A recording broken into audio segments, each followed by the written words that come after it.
couple of different opposing coaches this week have talked about how big of a difference you all are with Josiah in and out of the lineup. Just how big of a difference is it with Josiah in and out of the lineup from your perspective? I would say he's a huge part to the lineup because we know the impact that he brings to winning a basketball game. He doesn't have to score the ball a whole bunch. He doesn't have to. He could guard the best player and not score a basket, and he'll still impact winning. So we know that's a huge part. So when we do have him, that's a huge plus for us. How big did y'all need a night like tonight? Not just to win, but to play well on both ends of the floor. Yeah. Well, we've been talking a lot as a team without the coaches and with the coaches on how we have to get our swagger back, and I feel like tonight we just went out there and we were just worried about that. Honestly, it wasn't we gotta make sure we run our offense the right way or any of that. We was just saying, hey, we're gonna shoot our open shots and we're gonna play with the type of swag that we were playing when we was on a hot streak. Ryan and Wes. How impressive is what Euros gave y'all tonight after only playing 3 minutes at Texas A&M? Yeah, well, we know whenever he's on the court, he's gonna give it his all. He's gonna fight. No matter what, he's gonna duck people in. He's gonna do what he can to impact winning. And we know whether it's 3 minutes or 30 minutes, he's gonna try to give it his all. Zakai, Rick said several times that you're a guy who, when you make a mistake, your mindset's to try to fix it right away, and that sometimes maybe that makes problems get a little bit worse before they get better. How much have you tried to change that process as a point guard and trying to kind of see the big picture? Yeah, well, I know now, like, if I make a mistake, it's the best decision isn't always to just, hey, go get it back, go for a steal, go for a home run play, because that can make things way worse. It could change the 8-point lead to 11-point lead or something like that. But I've definitely been working on it, and coach has been getting on me about it, and that's exactly what I needed. But me and him having those one-on-one conversations, and assistant coaches talking about those little brain fart errors in the middle of the game, it has helped me a lot, and I feel like I've gotten better in that. Zakai, you talk about playing with swag, and you guys are a great defensive team, and that's been established. But to really, kind of get that swagger, do you need to play on offense like you guys did tonight, and to get that feeling?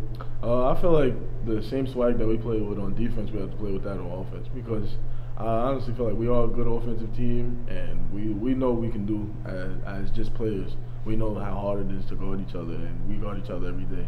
So if we play that same swag that we play with on defense, like knowing that people who can't score on us, we just got to bring that to knowing that we can score on anybody.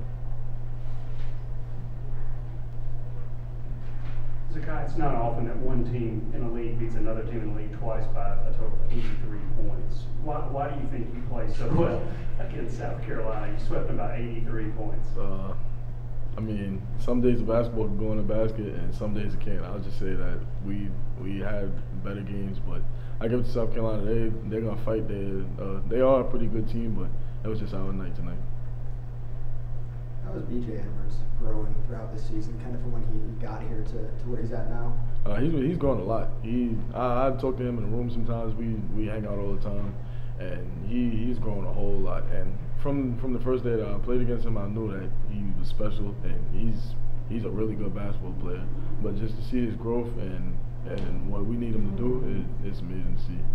What's it been like seeing Josiah's confidence on the offensive end seemingly grow a ton in the last couple of weeks? Yeah. It definitely has grown a ton, and he's another guy that I talk to a lot, and he was like saying things how he wants to help us on offense. He doesn't want to feel like he's a liability, and I don't feel like anybody on this team, coaches included, felt like that he's a liability when it comes to offense.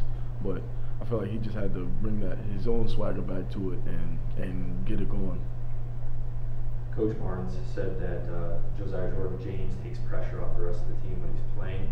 What exactly does that feel like? What's the difference there? Yeah, well, we know on the defensive end, it's definitely not going to be a drop-off. On the offensive end, it just brings us up even more. And he could guard 1 through 4, and he's hard for opponents, big men to guard. So when you bring him out, that opens the court up for me, Santi, BJ, Jamon. It opens the lane up for all of us to drive, and he can drive himself. So it's not a lot of big men that can stay in front of him. And when they do put guards on him, he's a great mid-range guy. So it's just hard to guard him, period, when he's on the court. Just finish up with Mike. How do you feel about Josiah's cats? His cats? Yeah. That has kept me away from his place. I'm not a big cat guy, and And he agrees. When I went there and I saw them cats, I was ready to go back to my mom's house. Honestly, I'm not big on cats, and when I do go over there, they got their piece and I got my piece, and we squash it there. I don't even try to look at them. I'm not a big fan at all. Thank you, Zakai. I agree.